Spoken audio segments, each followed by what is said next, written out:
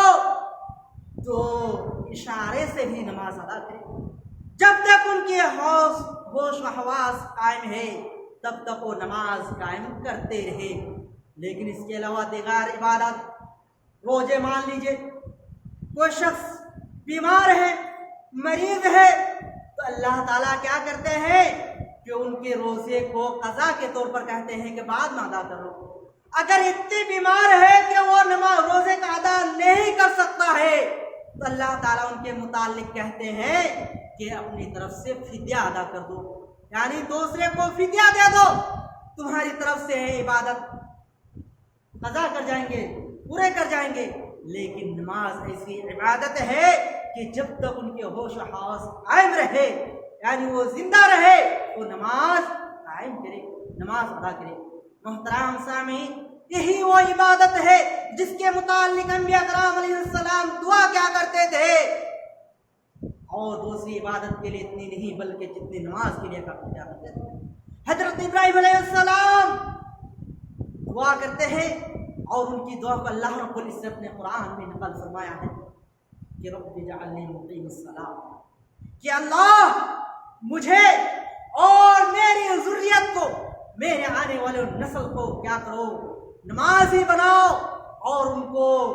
نماز پر ہمیشہ قائم رہنے والا بناؤ۔ محترم سامعین، اس سے اندازہ لگا سکتے ہیں کہ کتنی اہمیت ہے اس عبادت کی، لیکن ہم اس عبادت سے دور ہیں۔ محترم سامعین، یہ ہمارے ایمان کی کمزوری ہے، یہ ہمارے ایمان کی کمزوری ہے، ہمیں ضرورت ہے اپنی ایمان کی تازہ کرنے کی، کیونکہ ہمیں جو نجات ہوگی یہی عبادت کی وجہ سے۔ کل قیامت کے دن سب سے پہلے جس چیز کا حساب ہوگا وہ نماز کا ہوگا۔ اگر ہماری نماز درست ہو گئی تو ہمارے سارے عمل درست ہوں گے۔ قبر میں جو آئیں گے فرشتے، قبر میں فرشتے آئیں گے جو دنیا میں نمازی شخص ہوں گے،